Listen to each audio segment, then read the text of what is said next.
اگر کوئی شخص نماز کا انکار کرتا ہے تو وہ دائرہ اسلام سے خارج ہے، لیکن اگر کوئی سستی کی وجہ سے نماز نہیں پڑھتا، صرف سستی کی وجہ سے نہیں پڑھتا، اللہ کا حکم جانتا ہے، اس کو کہا جائے آؤ نماز کو، تو وہ آگے سے مذاق نہیں کرتا یا نماز کا تمسخر یا استحقار نہیں کرتا، بلکہ بس اپنی سستی کی وجہ سے مسجد میں نہیں آتا۔ جو نماز کو ہلکا جانے، خفیف جانے، وہ بھی دائرہ اسلام سے خارج ہے، کافر ہے۔ لیکن جو شخص اس کو اللہ کا حکم جانتا ہے اور اس کو پڑھنا اپنے اوپر ضروری سمجھتا ہے لیکن سستی کی وجہ سے پڑھ نہیں سکتا، تو اس کے بارے میں علماء کی آراء مختلف ہیں۔ حضرت امام اسحاق اور حضرت امام احمد رضی اللہ تعالی عنہما آپ تو فرماتے ہیں کہ ایسا شخص کافر ہے اور اس کو قتل کرنا واجب ہے۔ حضرت امام مالک کا قول ہے کہ، اور امام شافعی کا بھی یہی قول ہے، وہ بھی کہتے ہیں کہ اس کو قتل کیا جائے گا اور بطور حد قتل کیا جائے گا۔ حضرت امام اعظم امام ابو حنیفہ علیہ رحمہ آپ فرماتے ہیں کہ بے نمازی کو قتل نہیں کیا جائے گا، بلکہ اس پر تعزیر نافذ ہوگی۔ یہ حاکم وقت کی ثوابدید پر ہے کہ وہ اس پر کیا سزا دیتا ہے، اور فرمایا اس کو 7 قید کیا جائے گا اور توبہ کے لیے اس کو زور دیا جائے گا۔ اگر وہ توبہ کر لے تو اس کو قید سے باہر نکال لیا جائے گا، ورنہ اس کو قید رکھا جائے گا۔ صحابہ کہتے ہیں کہ ہم کسی عمل کے تارک کو کافر نہیں سمجھتے تھے سوائے نماز کے تارک کے، اور آقا کریم علیہ السلام کا ایک فرمان ہے، من ترک الصلاۃ متعمدا فقد کفر جہارا، جس نے جان بوجھ کے نماز چھوڑی اس نے اعلانیہ کفر کیا۔ امام اعظم امام ابو حنیفہ علیہ رحمہ وہ فرماتے ہیں کہ یہ حدیث محل ترہیب میں ہے، گویا اس نے کافروں والا کام کیا، اس لیے آپ یہ فتویٰ دیتے ہیں کہ اس کو قید کیا جائے گا اور نماز کی پابندی کا زور دیا جائے گا، اور وہ توبہ کرے تو اس کو چھوڑ دیا جائے گا۔ لیکن باقی ائمہ بعض کہتے ہیں اس کو حداً قتل کیا جائے، اور امام اسحاق اور امام احمد کہتے ہیں اس کو قتل کرنا واجب ہے۔ تو بے نمازی جو اللہ کے حکم کی پابندی سستی کی وجہ سے نہیں کرتا، یہ اس کے لیے حکم ہے۔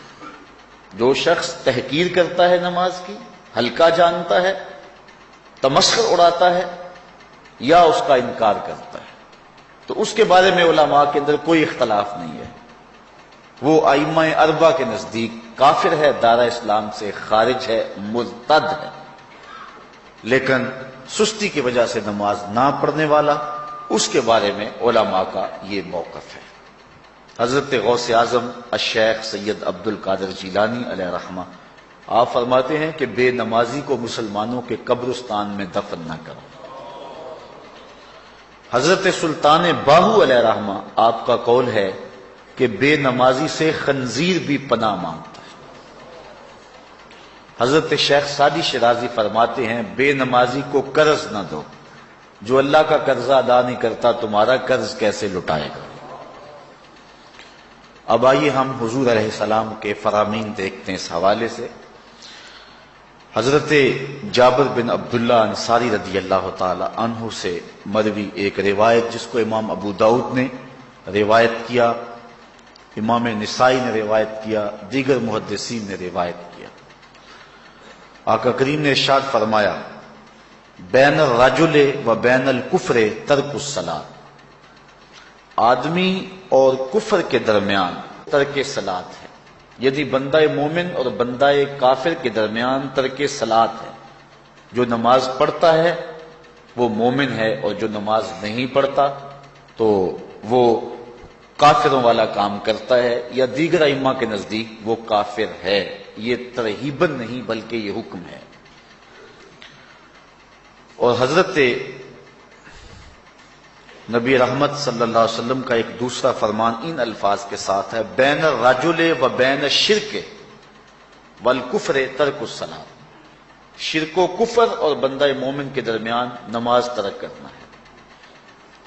حضرت امام ابن ماجہ نے ان الفاظ کے ساتھ روایت کو نقل کیا ہے، بین الکفر والایمان ترک الصلاۃ، ایمان اور کفر کے درمیان نماز کا ترک کرنا ہے۔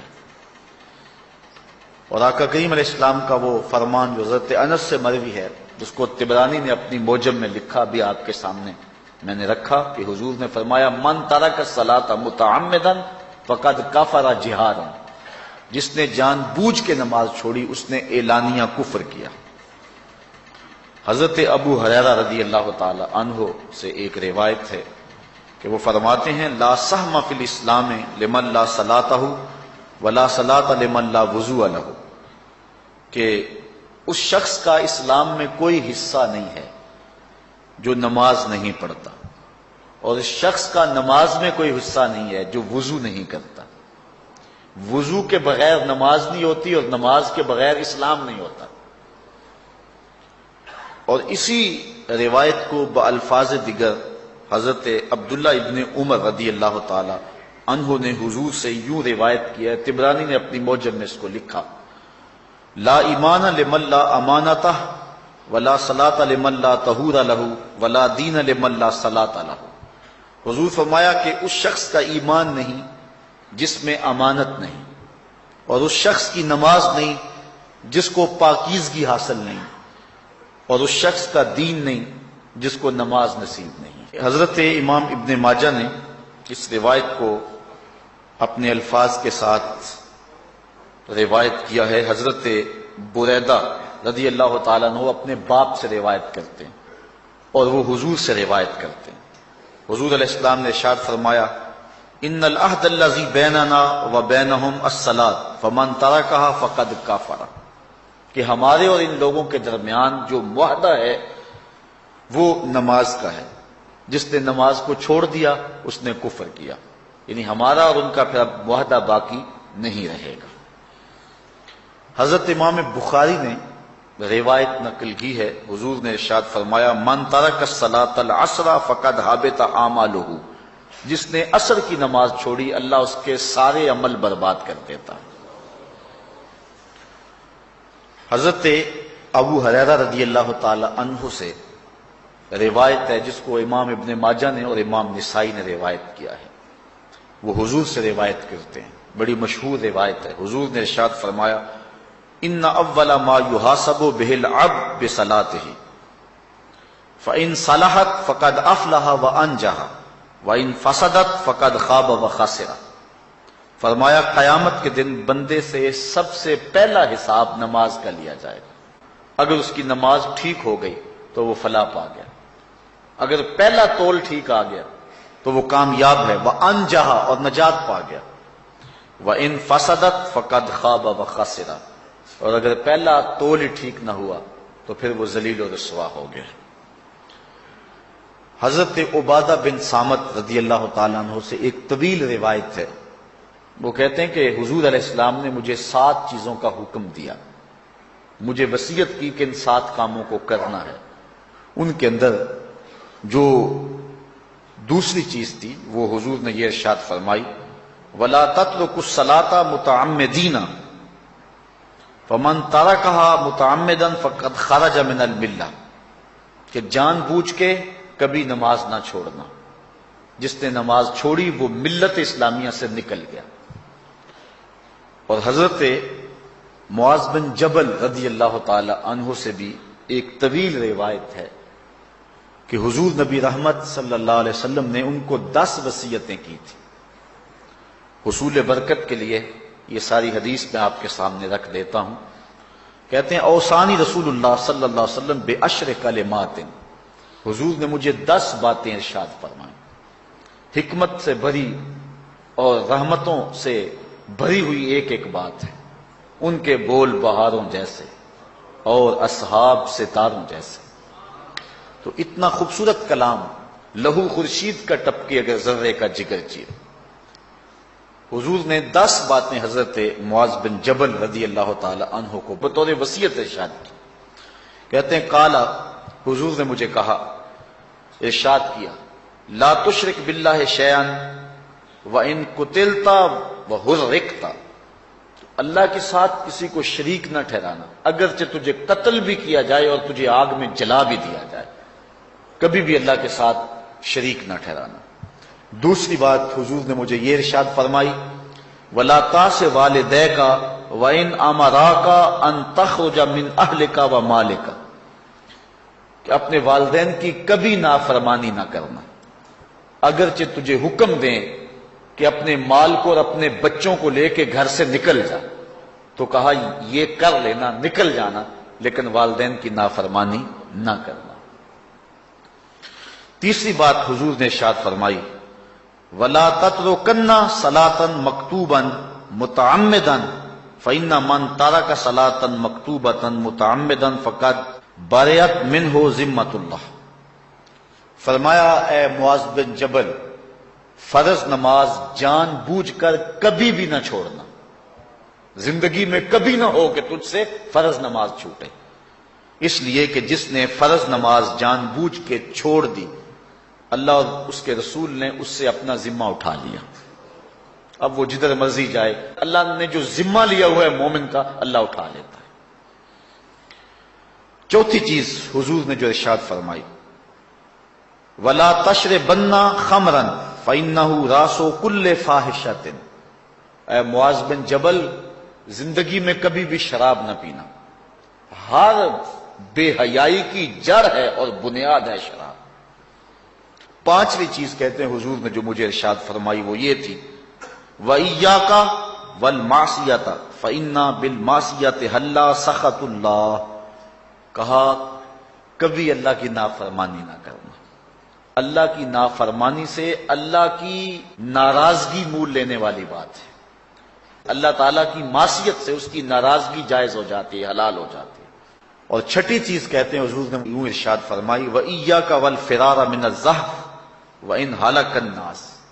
کہا جب محاذ پہ ڈٹا ہونا تو کبھی پیٹھ نہ پھیرنا، اگرچہ لاشیں جو ہیں وہ گر رہی ہوں اور لوگ ہلاک ہو رہے ہوں، سارے لشکر کے ہلاک ہو جانے کا ڈر بھی ہو، لیکن کہا معاذ بن جبل میں تمہیں وصیت کرتا ہوں کبھی پیٹھ پھیر کے بھاگنا نہیں ہے. حضور نے کہتے ہیں مجھے جو ساتویں چیز ارشاد فرمائی وہ یہ تھی، وَإِنْ أَصَابَ النَّاسَ مَوْتٌ فَاصْبُتْ. اگر تو کسی ایسے علاقے میں رہتا ہو جہاں موت آ جائے، کوئی بیماری آ جائے موت والی، تو علاقہ چھوڑ کے بھاگنا نہ، وہیں رہنا. تیری قسمت میں زندگی ہوئی، تجھے کوئی موت دے نہیں سکتا، اور اگر موت تیرے لیے لکھی گئی ہے تو جہاں مرضی چلا جائے تو موت سے بچ نہیں سکتا. اس لیے ایسے مقام سے بھاگ کر نہ جانا، وہیں ڈٹے رہنا اور وہیں رکے رہنا. آٹھویں چیز کہتے ہیں حضور نے مجھے ارشاد فرمائی، وَأَنفِقْ عَلَىٰ أَهْلِكَ مِن طَوْلِكَ. کہا اللہ نے تجھے جو وسعت دی ہے، تجھے جو مال دیا ہے، اس کو اپنی اولاد پر کھل کے خرچ کرنا، اپنی اولاد سے بخل نہ کرنا، اولاد کے معاملے کے اندر جہاں ان کی ضرورت ہو اس کو کھل کے پورا کرنا ہے. اور حضور نے نویں بات جو ارشاد فرمائی وہ یہ تھی، وَلَا تَرْفَعْ عَنْهُمْ عَصَاكَ أَدَبًا. اپنی اولاد کو ادب سکھانے کے لیے ڈنڈا نہ چھوڑنا، عصا ہمیشہ لٹکا کے رکھنا، کوڑا باندھ کے رکھنا. اور 10ویں چیز کہتے ہیں حضور نے جو مجھے ارشاد فرمائی، وَأَخْفِهِمْ فِي اللَّهِ. اپنی اولاد کے دل میں اللہ کا خوف ڈالتے رہنا، اللہ کا ڈر پیدا کرنا اپنی اولاد کے اندر. تو نے اپنی اولاد کو یونیورسٹی اور کالجوں تک پہنچایا، بیرون ملک سے بھی تعلیم دلوائی، لیکن اللہ کا خوف نہ سکھایا. اللہ کا خوف سکھانا اپنی اولاد کو، ایسے لوگوں کی صحبت میں بٹھانا جن کی صحبت میں بیٹھ کر اللہ کا خوف پیدا ہو جائے. ان کو ایسی کتابیں لا کے دینا کہ جن سے خشیت الہی ان کے سینے میں پیدا ہو. اگر تو نے سب کچھ دے دیا، عالی نسب بنگلے دے دی اپنی اولاد کو، تو نے جو ہے وہ بہت اچھی تعلیم دلوا دی اپنی اولاد کو، دنیاوی سوسائٹی کے اندر ان کا وقار بہت بلند ہو گیا، تو نے سب کچھ دے دیا اپنی اولاد کو، اللہ کا خوف نہیں دیا تو کچھ بھی نہیں دیا. تو حضور نے جو 10ویں وصیت حضرت معاذ بن جبل کو کی وہ یہ ہے کہ انہیں اللہ سے ڈراتے رہنا، اللہ تعالیٰ کا خوف، ان کی خشیت ان کے سینے میں پیدا کرنا۔ اللہ اکبر۔ حضور کا ایک اور فرمان سنیے۔ حضور نے فرمایا کہ جو شخص نماز چھوڑتا ہے، ایک طویل حدیث ہے جس کا یہ حصہ ہے، وَقَانَ يَوْمَ الْقِيَامَةِ مَعَ قَارُونَ وَفِرْعَوْنَ وَحَامَانَ وَأُبَيِّ بْنِ خَلَف، جو نماز ترک کرتا ہے قیامت کے دن قارون کے ساتھ، فرعون کے ساتھ، حامان کے ساتھ اور ابی ابن خلف کے ساتھ کھڑا کر دیا جائے گا۔ جس صف میں اللہ کے دشمن کھڑے ہوئے ہوں گے، بے نمازی کو بھی اس صف میں کھڑا کر دیا جائے گا۔ کتنی رسوائی ہے، کتنی ذلت ہے۔ کوئی بندہ یہ گوارا کرتا ہے کہ مجھے اس صف میں کھڑا کر دیا جائے جس میں دشمنان خدا کھڑے ہوں، دشمنان رسول کھڑے ہوں؟ میری کوئی بہن، میری کوئی بیٹی کیا یہ گوارا کر سکتی ہے کہ اس کو حضور پہ کانٹے پھینکنے والی ام جمیل کے ساتھ کھڑا کر دیا جائے، اس کو حضور کو اذیت دینے والی عورتوں کے ساتھ کھڑا کر دیا جائے؟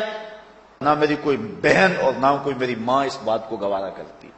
تو جب ہم یہ گوارا نہیں کرتے تو پھر ہمیں عزم کرنا چاہیے کہ آج کے بعد نماز نہیں چھوڑنی ہے۔ میں نے کسی جگہ پہ یہ بات بیان کی اور ساری گفتگو اسی عنوان سے ہوئی، کچھ ماحول ایسا بنا ہوا تھا، تو مجھے بعد میں صابر نامی وہاں کے ایک ساتھی نے فون کیا 2 یا 3 دن کے بعد، کہنے لگا کہ ہماری بستی میں ایک شخص بھی بے نمازی نہیں رہا ہے۔ اس حدیث کا زور اتنا ہے، اس حدیث کا وزن اتنا ہے۔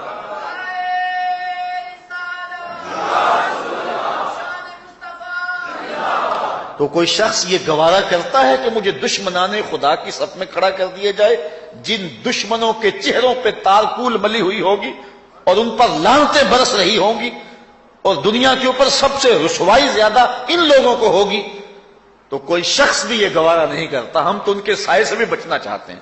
میرے مالک، ہمارا حشر ان کے ساتھ نہ کرنا، ہمارا حشر تو ابو بکر و عمر کے ساتھ کرنا، ہمارا حشر تو عثمان غنی کے ساتھ کر دینا، ہمارا حشر تو مولا کائنات کے ساتھ کر دینا۔ مالک، ہمارا حشر بریلی کے امام احمد رضا کے ساتھ کر دینا، ہمارا حشر امام غزالی کے ساتھ کر دینا، بلال حبشی کے ساتھ کر دینا۔ ہماری آرزویں تو یہ ہیں، ہماری تمنائیں تو یہ ہیں۔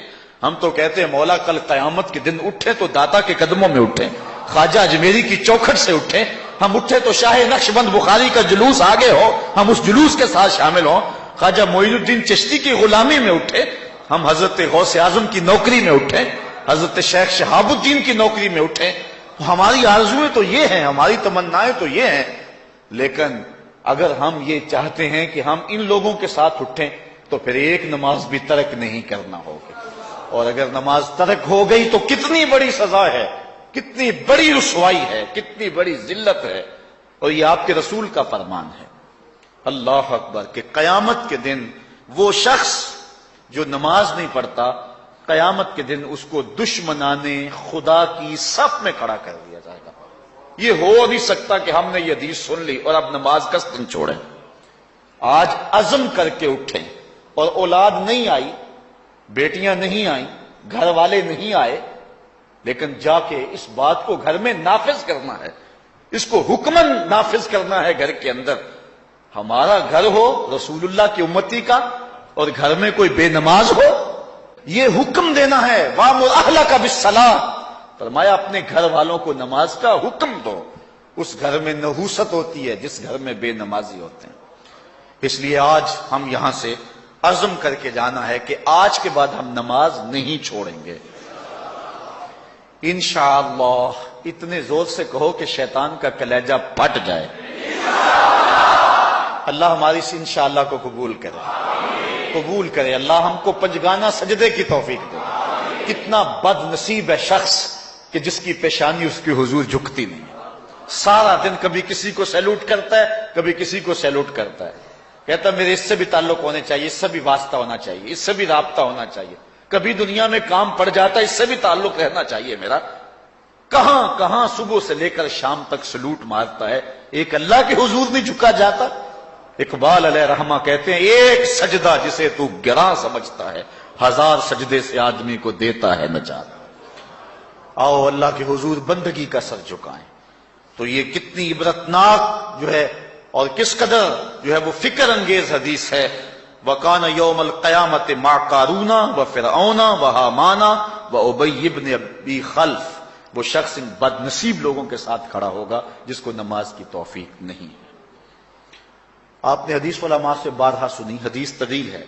آقا کریم معراج کی رات گئے تو وہاں مختلف لوگوں کو مختلف عذابوں میں مبتلا دیکھا۔ کسی کی انتڑیاں کٹ کٹ کے گر رہی تھی، کسی کا منہ چیرا جا رہا تھا، کسی کی زبان لوہے کی کینچیوں سے کاٹی جا رہی تھی، کسی پر کھولتا ہوا پانی ڈالا جا رہا تھا، کوئی جو ہے وہ سرانڈ والا گوشت کھا رہا تھا، کسی کے جسم میں لوہے کی میخیں ٹھونکی جا رہی تھی۔ لیکن ایک قوم کو حضور نے دیکھا، ایک بھاری پتھر سے ان کا سر کچلا جاتا ہے اور پتھر کے واپس آنے تک دوبارہ صحیح ہو جاتا ہے، پھر کچلا جاتا ہے۔ حضرت جبریل امین سے حضور نے فرمایا کہ یہ کون لوگ ہیں؟ یا جبریلو من ہاؤلائے، یہ لوگ کون ہیں کہ ان کے سر پتھروں سے کچلے جا رہے ہیں؟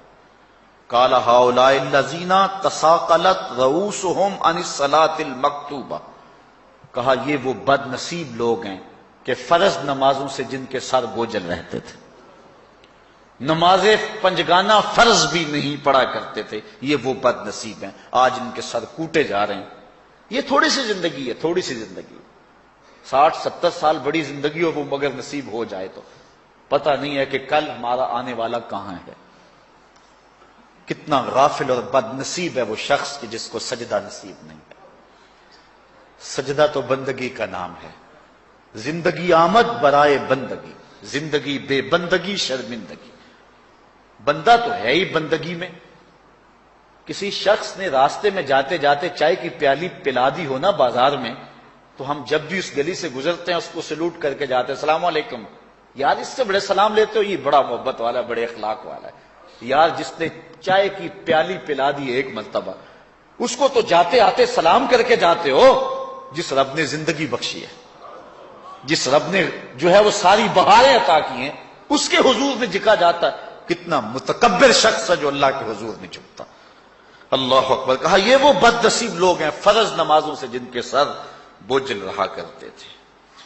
اللہ اکبر۔ حضور نبی رحمت صلی اللہ علیہ وآلہ وسلم نے ارشاد فرمایا، نماز چھوڑنا تو خیر بہت بری بات ہے، جو شخص نماز پڑھتے ہیں لیکن جماعت سے نہیں پڑھتے، فرمایا میرا جی چاہتا ہے کہ اپنی جگہ کسی اور کو کھڑا کروں اور جوانوں کا ایک گروہ ساتھ لوں، اور جو لوگ مسجد میں نماز پڑھنے نہیں آتے ان کے گھروں کو آگ لگا دوں۔ رحمت للعالمین آقا فرما رہے ہیں کہ ان کے گھروں کو آگ لگا دوں۔ کتنا غصہ ہے ان لوگوں پر کہ جو مسجد میں آ کر نماز نہیں پڑھتے، اور جو پڑھتے ہی نہیں، اس دور میں تو کوئی تھا ہی نہیں کہ مومن ہو نماز نہ پڑھتا ہو۔ اللہ اکبر۔ تو مومن نماز ہی پڑھتے تھے، تو اگر کسی سے گھر میں نماز پڑھی گئی تو فرمایا میرا جی چاہتا ہے۔ آج نماز تو نماز رہی، ہم کو تو جمعہ بھی نصیب نہیں ہے۔ کتنے لوگ ہیں کہ جو پابندی کے ساتھ نماز جمعہ بھی نہیں پڑھتے ہیں۔ حضور کا ایک فرمان سنیے، آقا کریم نے ارشاد فرمایا، من ترک الجمعۃ ثلاث جمع متوالیات فقد نبذ الاسلام وراء ظہرہ، جس نے بغیر کسی عذر کے 3 جمعے چھوڑ دیے اس نے اسلام کو اپنی پشت کے پیچھے ڈال دیا، اس نے پرواہ ہی نہیں کیا اسلام کی۔ اور ایک حدیث کے لفظ ہیں، من ترک ثلاث جمعات من غیر عذر کتب من المنافقین، جس نے بغیر کسی عذر کے 3 جمعے چھوڑ دیے اس کا نام منافقوں کی فہرست میں لکھ دیا جاتا۔ اور ایک حدیث کے لفظ اس حوالے سے ہیں، من ترک ثلاث جمع تہاونا بہا طبع اللہ علی قلبہ، جس نے سستی کی وجہ سے 3 جمعے چھوڑ دیے تو اس کے دل پر اللہ غفلت کی مہر لگا دیتا ہے۔ یہ وہ بد نصیب شخص ہے کہ جو نماز جمعہ چھوڑتا ہے۔ حضرت ابن حجر نے الزواجر کے اندر ایک روایت لکھی ہے، وہ فرماتے ہیں جو شخص نماز ترک کرتا ہے اس کو بہت ساری رسوائیاں ہیں۔ وقت اتنا طویل نہیں ہے کہ ایک ایک چیز کو تفصیل سے بیان کروں۔ وہ کہتے ہیں پہلی بات تو یہ ہے کہ اس کی عمر میں برکت اٹھا لی جاتی، دوسری بات اس کے چہرے سے صالحین کا نور اتار لیا جاتا۔ تیسری بات، وہ کوئی بھی عمل کرے اس کا ثواب نہیں ملتا اس کو، یہ دنیا پر اس کو سزائیں ہیں۔ چوتھی سزا دنیا پر اس کو یہ ملتی ہے، اس کی دعائیں قبول نہیں ہوتی۔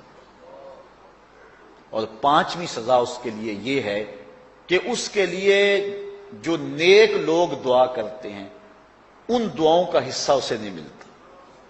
مومن نیک سحری وقت اٹھ کے دعا مانگتے ہیں، اللہ پوری امت پر کرم کر دے، تو یہ بھی امت میں شامل ہے۔ دعا اللہ والے کی تو قبول ہوئی، لیکن اس کا حصہ نکال دیا گیا، اس کا حصہ نیک لوگوں کی دعاؤں سے نکال دیا گیا۔ اور جب وہ مرنے لگتا ہے، نزا کے وقت تین اس کو سزائیں ملتی ہیں۔ ایک تو بھوکا مرتا ہے، دوسرا پیاسا مرتا ہے، تیسرا ذلیل ہو کے مرتا ہے۔ اور قبر کے اندر اس کو تین سزائیں ہیں۔ حضرت امام ابن حجر کہتے ہیں ایک تو اس کی قبر تنگ کر دی جائے گی، حتیٰ کہ ادھر والی پسلیاں ادھر اور ادھر والی پسلیاں ادھر۔ دوسرا، اس کی قبر میں آگ ڈالی جائے گی، جو اللہ کے حضور نہیں چھپتا اس کی قبر اس لائق ہے کہ اس میں آگ ڈالی جائے۔ اور تیسری، اس کے اوپر ایک اژدہا مسلط کر دیا جائے گا جس کا نام ہے شجاع الاقرع، اور جب وہ ڈنگ مارے گا تو 70 گز تک وہ شخص زمین میں دنس جائے گا، اور وہ مسلسل یہ ڈنگ مارتا رہے گا۔ اور کہا کہ تین سزائیں اس کو حشر میں پہنچیں گی۔ ایک تو اس کا حساب سختی سے لیا جائے گا، اور جس کا حساب سختی سے لیا گیا وہ بچ پائے گا؟ حساب سے بچے گا وہ جس سے اللہ صرف نظر کرے گا۔ اللہ اکبر۔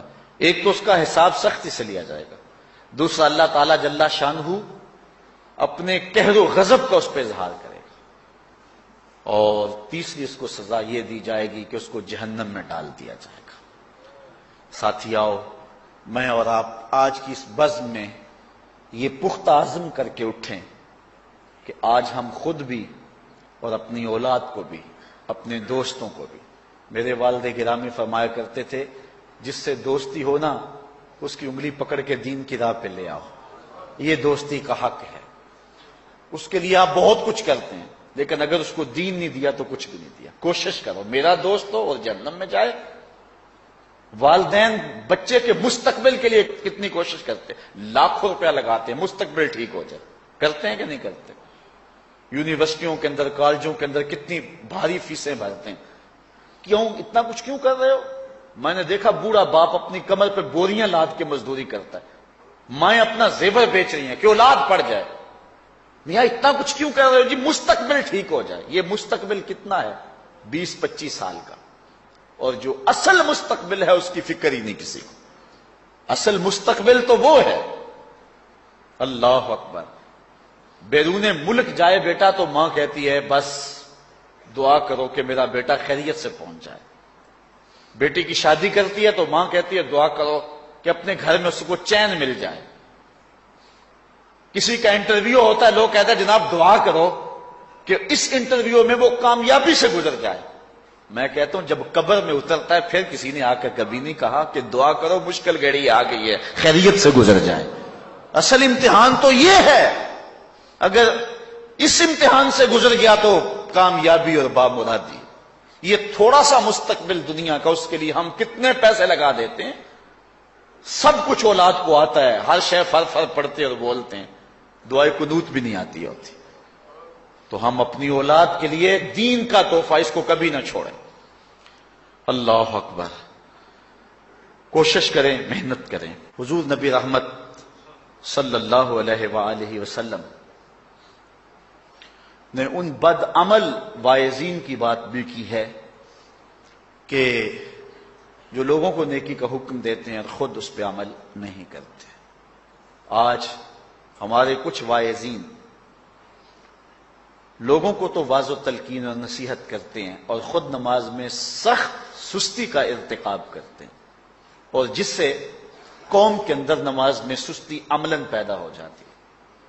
کوئی عرس کی تقریب ہو، کوئی محفل نعت ہو، کوئی جلسہ ہو، کوئی شادی کی تقریب ہو، نماز کے وقت کا پورا پورا خیال رکھا کریں اور اس بات کا لحاظ رکھا کریں۔ بلکہ ہمارے ہاں ایک عجیب سا فیشن ہے، اور عجیب سی بات ہے، میں بڑا حیران ہوا کرتا ہوں کہ عشاء کے بعد جب جلسے ہوتے ہیں نا ہمارے مساجد کے اندر، تو مغرب سے اعلان شروع ہو جاتا ہے آج رات فلاں صاحب خطاب فرمائیں گے، اور پھر جب نماز عشاء ہوتی ہے تو ہمارا نقیب محفل کھولتا ہے لاؤڈ سپیکر اور وہ اعلان کرتا ہے حضرات جماعت ہو چکی ہے، اب مسجد میں آ جائیں۔ یعنی یہ نماز کو ہلکا کرنے والی بات ہے۔ ان کو کہا جا رہا ہے کہ بلکہ بات تو کہہ دیتے ہیں جس کا تمہیں ڈر تھا وہ گزر گئی ہے، اب آ جاؤ، کیا لینا ہے جلسے میں آ کر اگر نماز ہی نہیں پڑھنی ہے تو۔ ممبر و محراب کے جو ذمہ دار ہیں ان سے جو ہے وہ عجیب و غریب قسم کی جو ہے وہ حرکات سکنات سرزد ہو رہی ہیں۔ یہ جو جہل نقیبوں کا ایک غول آ گیا نا، یہ بھی ایک بہت بڑی مصیبت ہے۔ ایک تو بے تحاشا القاب، دوسرا دین کی روح سے ناشنائی۔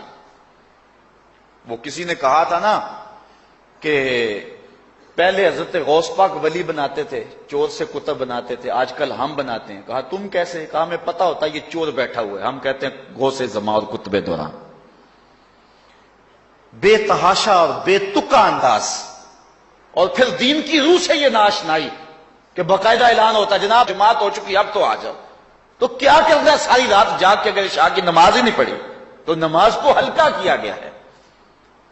اسی طرح جلسہ لمبا ہو رہا ہے اور نماز کا وقت سکڑ رہا ہے، ان چیزوں کا التزام کرنا ہے، ہم نے کوشش کرنی ہے۔ اور یہ بھی ایک مصیبت ہے کہ دربار بڑا اونچا ہے اور مسجد کے اندر جانوروں کی بینٹیں پڑی ہوئی ہیں۔ حیثیت تو مسجد کی ہے، دربار کی تو ثانوی حیثیت ہے۔ دربار پہ 3 کروڑ روپیہ لگا ہوا ہے اور مسجد میں چٹائیاں بھی موجود نہیں۔ اپنے بھی خفا مجھ سے ہیں بیگانے بھی ناخوش، کہ زہر حلاحل کو کبھی کہہ نہ سکا کند، بات وہی کہتا ہوں سمجھتا ہوں جسے حق، میں ابلہ مسجد ہوں نہ تہذیب کا فرزند۔ ہم نے ان چیزوں کو دیکھنا ہے۔ اچھا، بعض والدین کی ایک سستی ہے، وہ آتے جناب تعویذ کر دو ہماری اولاد نماز نہیں پڑھتی، بچے نماز نہیں پڑھتے، اور کہتے ہیں جی ہماری تو چلو گزر گئی، ہم تو نہیں پڑھتے، یہ تو پڑھیں۔ میں کہتا ہوں یہ کیوں پڑھیں جب تم نہیں پڑھتے؟ الولد سر لابیہ، بیٹا باپ کا راز ہوتا ہے۔ تم مجھ سے تعویذ لینے آگے ہو، گھر میں مصلی بچھا کے سجدہ کرو، تمہاری اولاد بھی تمہارے تتبع میں سجدہ کرنے کی عادت ڈال۔ حضور فرمایا بچے 7 سال کے ہوں تو انہیں مسجد میں لے جاؤ، 10 سال کے نہیں پڑھتے تو ان کو مار کے پڑھاؤ۔ اب اولاد ہوگی جوان، خود کبھی سجدہ کیا نہیں، اب کہتے ہیں شاید تعویذ سے کم چل جائے گا۔ جو تعویذ اللہ کے رسول نے تمہیں دیا تھا کہ 7 سال کے ہوں تو پکڑ کے انگلی مسجد کا راستہ دکھاؤ، 10 سال کے ہو جائیں تو مار کے پڑھاؤ، ان کے سینے میں اللہ کا خوف داخل کرو، ان کو قرآن کی تلاوت سکھاؤ۔ علموا اولادکم 3 خصال، اپنی اولاد کو 3 چیزیں سکھاؤ۔ حب نبیکم، ایک اپنے نبی کا پیار سکھاؤ، وحب اہل بیت ہی، رسول اللہ کے اہل بیت کا پیار سکھاؤ، وتلاوت القرآن، اور قرآن کا پڑھنا سکھاؤ۔ چھین لو سیڑیاں ان کے ہاتھوں سے گانے والی، چھین لو ان کے ہاتھوں سے جو ہے وہ ناول، اور ان کے ہاتھ میں قرآن دے دو۔ کتنے خوش نصیب دن تھے، گلیوں سے گزرتے تھے، گھروں سے قرآن کے پڑھنے کی آواز آتی تھی۔ آج پاپ میوزک کی صدائیں تو آتی ہیں، آج قرآن کی آوازیں نہیں آتی۔ تو یہ عجیب ہے جی ہم نہیں پڑھتے یہ تو پڑھے۔ میں کہتا ہوں یہ کیوں پڑھیں جب تم نہیں پڑھتے ہو؟ تمہارے اوپر کیا اب فرض ساقط ہو چکا ہے بڑھاپے کی وجہ سے؟ تم بوڑھے ہو کے نہیں پڑھتے ہو، تمہاری اولاد تم چاہتے ہو جوانی میں پڑھ لے؟ تم خود اللہ کے حضور سجدہ کرو اور پھر دیکھنا تمہارے تتبع میں، تمہاری اتباع میں تمہاری اولاد بھی تمہاری پیچھے پیچھے ہوگی۔ اللہ اکبر۔ صاحب اس عنوان سے کہنے کے لیے بہت کچھ ہے۔ اللہ تعالیٰ جل شانہ اپنی رحمتیں عطا فرمائے۔ اعلی حضرت سے 2 لوگوں نے فتویٰ پوچھا۔ بریلی کا ایک محلہ ہے، محلہ ذخیرہ، اس میں ہادی حسن اور قرب محمد نامی لوگوں نے تنظیم بنائی نماز کی دعوت کے لیے۔ کچھ لوگ ان کی بات کو نہ سنتے، اعلی حضرت سے استفتاء کیا، فتاوی رضویہ کے اندر موجود ہے کہ ہم نماز کی دعوت دیتے ہیں، کچھ لوگ اس کے باوجود نہیں آتے، تو حکم شرعی کیا ہے؟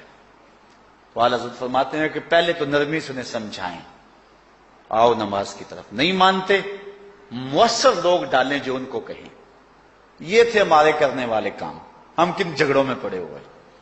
مؤثر معاشرے کے لوگ تلاش کریں اور ان کو سمجھائیں، جن کی وہ مانتے ہیں، ٹالتے نہیں۔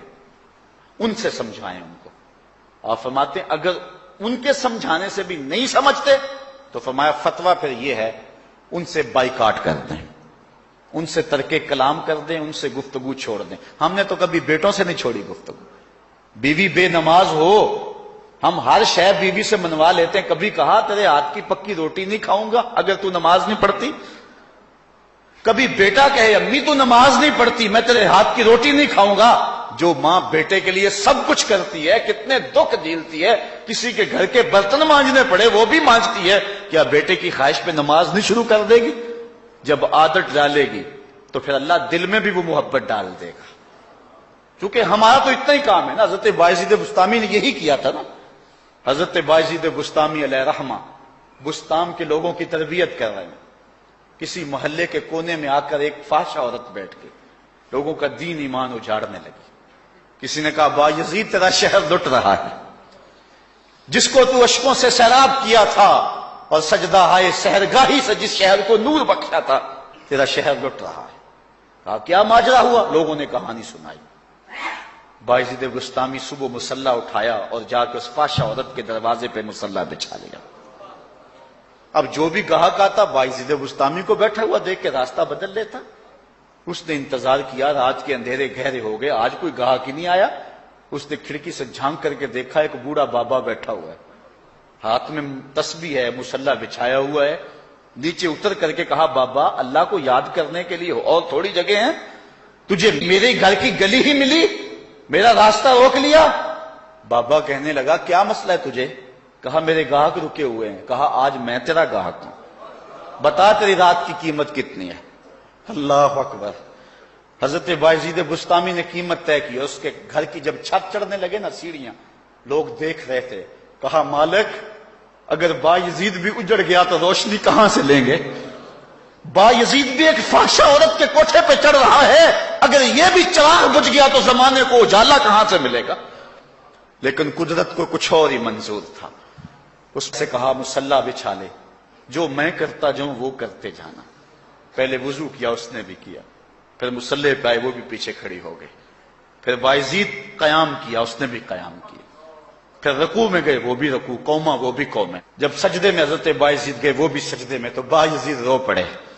کہا مالک بایزید کا اتنا ہی کام تھا کہ اس کا سر تیری چوکھٹ تک جھکا دے. مالک یہاں تک لانا میرا کام تھا, دل کی دنیا بدلنا اب تیرا کام ہے. جب وہ سجدے میں جا رہی تھی تو فحشہ تھی, جب سر اٹھایا وقت کی بلیا بن چکی تھی. ایک بزرگ کہتے ہیں میں بازار کے کنارے جا رہا تھا, ایک شرابی گرا ہوا تھا اور گندے پانی سے اس کا منہ گندا ہو رہا تھا. میرے دل میں رحم آیا, ایک انسان ہے اور یوں رسوا ہو رہا ہے. میں نے گندی نالی سے اس کو اٹھایا اور اٹھا کر کے جو ہے وہ اس کا منہ دھویا اور چلا گیا. مشہور شرابی تھا شہر کا. کہتے ہیں سحری کا وقت ہوا, تہجد کے لمحے آئے, تو میں مسجد میں نماز پڑھنے کے لیے گیا. دیکھا کیا کہ وہ شرابی مصلی بچھا کے بیٹھا ہوا. میں حیران ہو گیا کہ یہ کیا ماجرا ہوا. اب صبح تو میں نے اس کو گندگی سے اٹھایا ہے اور اس کا منہ دھویا ہے. میں حیران ہوا تو حاطب سے آواز آئی, میرے بندے تو نے اس کا منہ دھو دیا تھا, میں نے اس کا دل دھو دیا. صاحبو ہم اپنا کام کریں, کوشش کریں, کھینچ کے لے آئیں کسی کو مسجد میں, اور پھر دیکھنا رب کے رنگ. وہ بڑا کریم ہے, وہ بڑا رحیم ہے. آئیے آج کی اس مجلس میں ہم یہ عزم لے کر کے جائیں. اپنے لیے میرا نہیں خیال کہ اس بڑے مجمع میں کوئی ایسا شخص اب رہے گا جو نماز چھوڑ سکے گا. انشاءاللہ نہیں چھوڑ سکے گا اللہ کی توفیق سے. یہ آپ کی آنکھوں میں تیرتے ہوئے آنسو گواہی دے رہے ہیں کہ رسول اللہ کی نگاہ بھی ہو رہی ہے اور اللہ کا کرم بھی اتر رہا ہے. میرا نہیں خیال کہ یہاں سے اٹھ کر کوئی شخص جو ہے جا کے نماز چھوڑے, لیکن اب ہم نے آگے کام کرنا ہے. اپنے گھروں میں, اپنی گلیوں میں, اپنے محلوں کے اندر لوگوں کو کھینچ کر کے مسجد کا رخ دکھانا ہے. اللہ مجھ کو آپ کو اپنی رحمتوں اور کرم نوازیوں کا نور نصیب فرمائے. وآخر دعوانا الحمدللہ.